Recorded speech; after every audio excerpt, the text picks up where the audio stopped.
What if the greatest war films ever made were not about victory or patriotism or heroes at all? What if they were about cruelty, chaos, absurdity, and survival?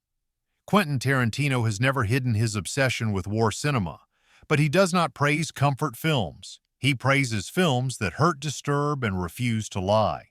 These are the only 10 war movies he says truly matter. Number 10. Paths of Glory, 1957. Paths of Glory does not open with explosions or heroics.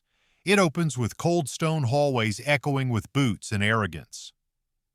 The war is already lost before a single shot is fired. For Tarantino, this film represents the purest expression of moral rot inside military power. The enemy here is not across the battlefield. It is behind desks wearing medals. The story follows soldiers ordered to charge an impossible position. Their failure is guaranteed. When the mission collapses, the generals demand punishment rather than accountability.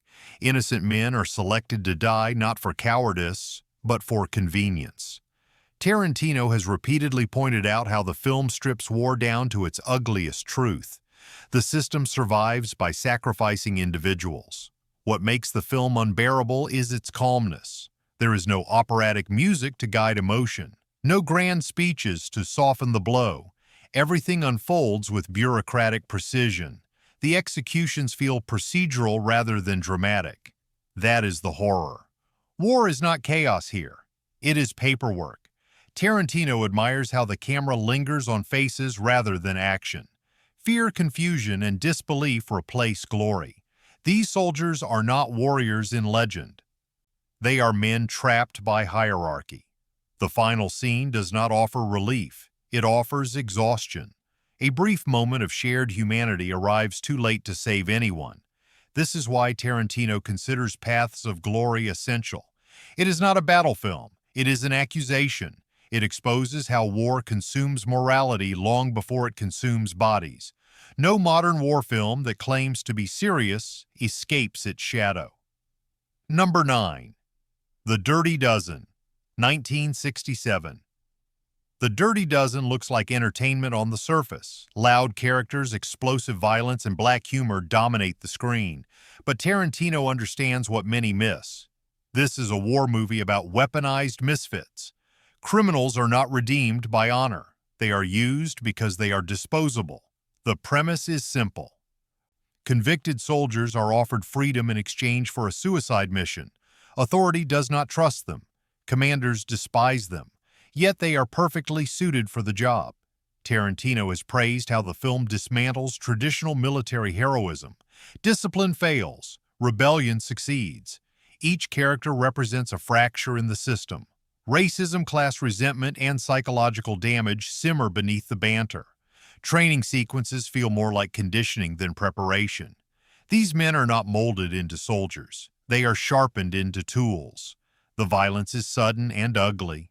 There is no triumphant swell when enemies fall. The mission ends not with celebration, but with emptiness. Survival feels accidental. Tarantino often notes how this film laid groundwork for his own fascination with outlaw teams. Loyalty here is horizontal, not vertical. Orders mean less than shared danger. What elevates the Dirty Dozen is its refusal to clean its hands. The methods used are brutal and morally compromised. The enemy is slaughtered without ceremony. Civilians exist in the margins. War becomes a transaction. Lives exchanged for objectives. For Tarantino, this film matters because it smuggles cynicism into a mainstream frame. It entertained audiences while quietly poisoning the myth of noble warfare. Many war films followed its style. Few matched its bite. Number 8. The Great Escape, 1963. The Great Escape is often remembered as a rousing adventure. Tarantino sees something more controlled and more tragic beneath its momentum. This is a war movie about obsession. Freedom becomes an idea so powerful that it overrides survival. The film builds tension through process, digging, planning, forging documents. Every step feels earned. Tarantino has praised its understanding of pacing. Suspense comes from repetition and discipline rather than spectacle. The camp becomes a pressure cooker of hope. Yet the escape is not victory, it is defiance. The consequences are brutal and unavoidable. When punishment arrives, it is not shocking, it is inevitable. Tarantino often highlights how the film allows optimism to exist without protection. Courage does not guarantee safety.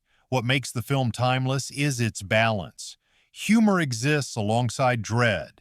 Friendship exists alongside betrayal. The men are defined by ritual rather than violence. The war intrudes rather than dominates. The final acts strip away illusion. The system responds with cold efficiency. Death arrives quietly. The escape myth collapses into historical reality. Tarantino respects how the film does not flinch from this turn. Entertainment does not erase consequence. The Great Escape earns its place on this list because it understands that resistance itself can be tragic. Heroism is not rewarded, it is punished, and yet the attempt matters. That contradiction sits at the heart of Tarantino's admiration. Number 7. Cross of Iron, 1977. Cross of Iron is one of the bleakest war films Tarantino has ever defended. It is stripped of patriotism, stripped of victory, and stripped of moral comfort. The story follows German soldiers not as villains or heroes, but as exhausted survivors trapped in a collapsing machine. Tarantino praises its nihilism. There is no ideological payoff. Authority is corrupt. Leadership is incompetent. Survival depends on instinct rather than belief. The enemy is faceless. Death feels random. The battlefield is filthy and chaotic. Explosions do not thrill. They disorient. The camera stays close, forcing the audience into the mud. Tarantino often points out how the film refuses to sanitize violence. Pain lingers. Bodies fall awkwardly. Conflict between officers mirrors the larger collapse. Ambition replaces strategy. Pride replaces reason. The war eats its own. There is no redemption arc waiting at the end, only exhaustion. What makes Cross of Iron essential is its refusal to offer closure. The final moments do not resolve anything. The war simply continues. Tarantino sees this as honesty. War does not end when the story does. This film influenced an entire generation of anti-heroic war cinema. Its bitterness is deliberate. Its despair is earned. For Tarantino, it stands as proof that war films can reject nationalism entirely and still feel terrifyingly real. Number 6. The Big Red One, 1980. The Big Red One feels almost casual in its brutality. Battles begin and end without warning. Death interrupts conversations. Tarantino reveres this film because it treats war as routine rather than spectacle. Based on lived experience, the film follows infantrymen moving through Europe with no grand strategy. They advance because they are told to. Survival becomes muscle memory. Tarantino has described this film as quietly devastating. There are no big speeches about honor. Humor exists, but it is dry and defensive. Violence arrives suddenly and leaves just as quickly. The tone never signals importance. That is what makes it powerful. The film portrays soldiers as workers. Their job happens to involve killing. There is no release valve for trauma. The war just keeps going. Tarantino admires how this repetition erodes meaning. What separates The Big Red One from others is its refusal to manipulate emotion. Music does not guide feeling. Editing does not romanticize action. Everything feels flat and worn. That flatness is the message. This is not a war remembered through myth. It is war remembered through fatigue. Tarantino considers it essential viewing because it understands how time changes violence. Horror becomes normal. That is the true cost. Number 5. Apocalypse Now, 1979. Apocalypse Now does not behave like a war movie. It behaves like a psychological infection. From the first frame, reality begins to rot. Tarantino has often said this film is not about Vietnam, but about what war does to the human mind when authority collapses and obsession takes over. The journey upriver is structured like a descent into madness. Each stop peels away another layer of order. Soldiers surf while villages burn. Music blares during slaughter. Violence becomes spectacle because sanity has already died. Tarantino praises how the film makes the audience feel complicit rather than entertained. There is no clear enemy. The jungle itself becomes hostile. The mission loses meaning long before it ends. Orders turn into whispers. Rank dissolves. What remains is ritual. War becomes religion and madness becomes belief. The sound design assaults the senses. Helicopters feel like predators. Silence feels threatening. Faces emerge from darkness like ghosts. Tarantino has said the film succeeds because it refuses restraint. It overwhelms rather than explains. The final confrontation is not a climax but a surrender. The film offers no resolution, only exhaustion. War here is not something you win. It is something you survive long enough to escape.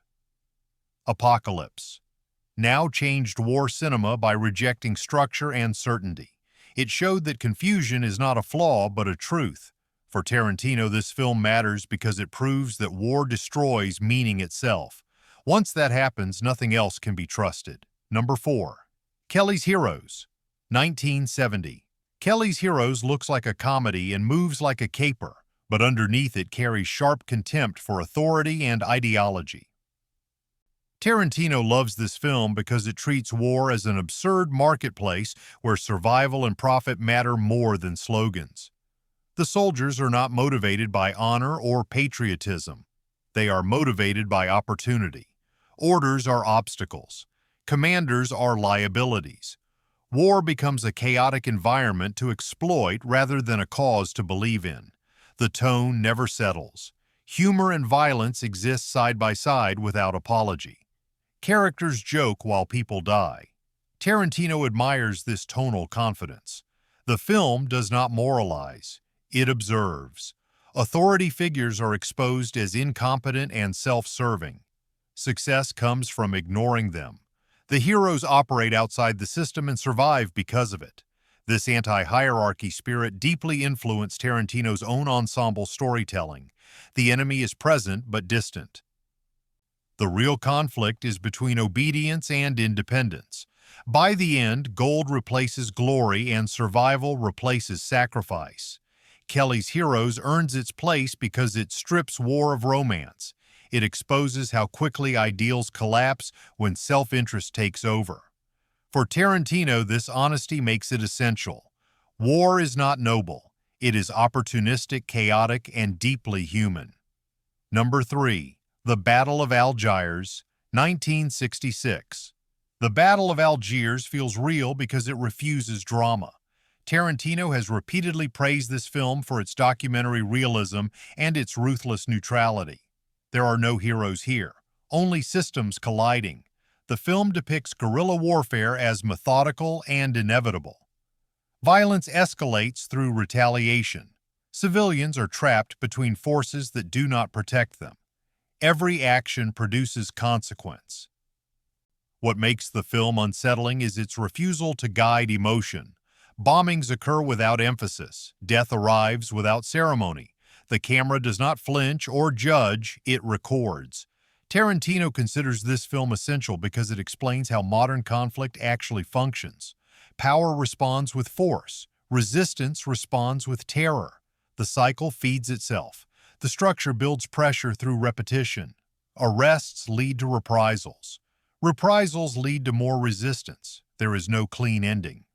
Only exhaustion. The Battle of Algiers strips war of myth entirely. It presents conflict as mechanical, relentless, and impersonal. For Tarantino, this truth makes it one of the most important war films ever made. Number 2. Army of Shadows, 1969. Army of Shadows is quiet, cold, and merciless. Tarantino admires it because it rejects romance completely. Resistance here is not inspiring, it is isolating, paranoid, and fatal. Characters speak in fragments. Trust is temporary. Survival feels borrowed. The film treats execution and betrayal as routine. There are no speeches about courage, only silence. What makes the film devastating is its emotional distance. Love does not save anyone. Loyalty offers no protection. Tarantino has praised how the film refuses comfort at every turn. The resistance fighters live knowing death is inevitable. Victory feels abstract. Survival feels meaningless. Every decision carries the weight of consequence. The tone remains mournful from beginning to end. Even success feels hollow. Army of Shadows understands that living in constant danger destroys identity. For Tarantino, this film represents war as erosion, slowly, quietly, completely. It shows how courage costs everything and offers nothing in return. Number 1. Come and See, 1985. Come and See is not entertainment. It is an ordeal. Tarantino has described it as one of the most devastating films ever made. It does not depict war. It inflicts it. The story follows a child whose innocence is erased piece by piece. War here is total destruction. There are no safe spaces. There is no relief. Only terror. The camera remains close, trapping the audience inside trauma. Sound design distorts reality. Faces age visibly. Time collapses. Tarantino praises how the film attacks perception itself. Violence is overwhelming rather than exciting. Scenes stretch until discomfort becomes unbearable. The film denies distance, forcing confrontation. What makes Come and See essential is its honesty. War annihilates everything. Memory, identity, childhood, hope, nothing survives unchanged. For Tarantino, this is the final word on war cinema.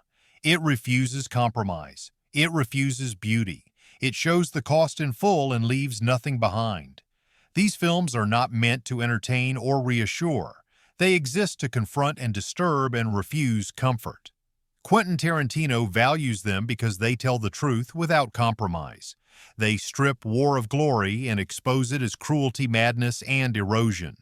If you truly want to understand war cinema, start here.